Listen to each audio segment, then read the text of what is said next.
Hello guys. आज मैं आप लोगों के लिए लेकर आई हूँ दुर्गा सप्तशती का 8वां अध्याय। दुर्गा सप्तशती के 8वें अध्याय में रक्त बीज का वध का वर्णन किया गया है।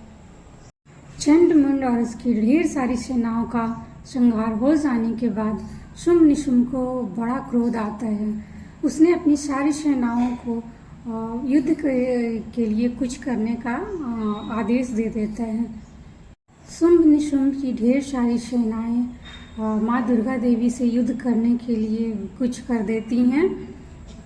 माँ दुर्गा देवी और शुंभ निशुंभ की सेनाओं के बीच युद्ध छिड़ जाता है। शुंभ निशुंभ की सेनाओं में एक रक्त बीज नाम का दैत्य था। रक्त बीज माँ दुर्गा देवी से युद्ध करने के लिए आगे आता है और उन पर प्रहार करता है। माँ दुर्गा भी रक्त बीज पर अपने अस्त्रों शस्त्रों से प्रहार करने लगती हैं। जब वो माता रानी अपने गदा से रक्त बीज पर प्रहार करती हैं तो घायल हो जाता है रक्त बीज और उसके सर से जो रक्त की बूंद टपकने लगती है और उसकी जब भी रक्त की बूंद है जो धरती पर गिरती है उससे एक नया रक्त बीज है जो का जन्म हो जाता है, जो उसी रक्त बीज के बराबर है, जो बलवान होता है, पराक्रमी होता है।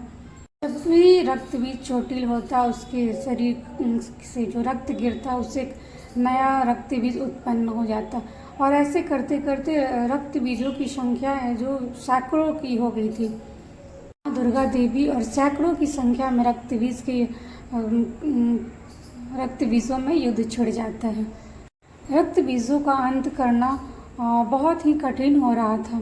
तो माता रानी है जो काली का रूप उनका है, जो स्वरूप है काली का, उनसे आग्रह करती हैं कि आप हैं जो रक्त बीजों को, क्यों ना आप रक्त बीजों को अपना आहार बना लेती हैं और उनका रक्त पान करें, तभी जाकर रक्त बीजों का अंत हो सकता है। क्योंकि जब भी रक्त बीज का रक्त का बूंद धरती पर गिरेगा एक नया दैत्य है जो प्रकट हो जाएगा।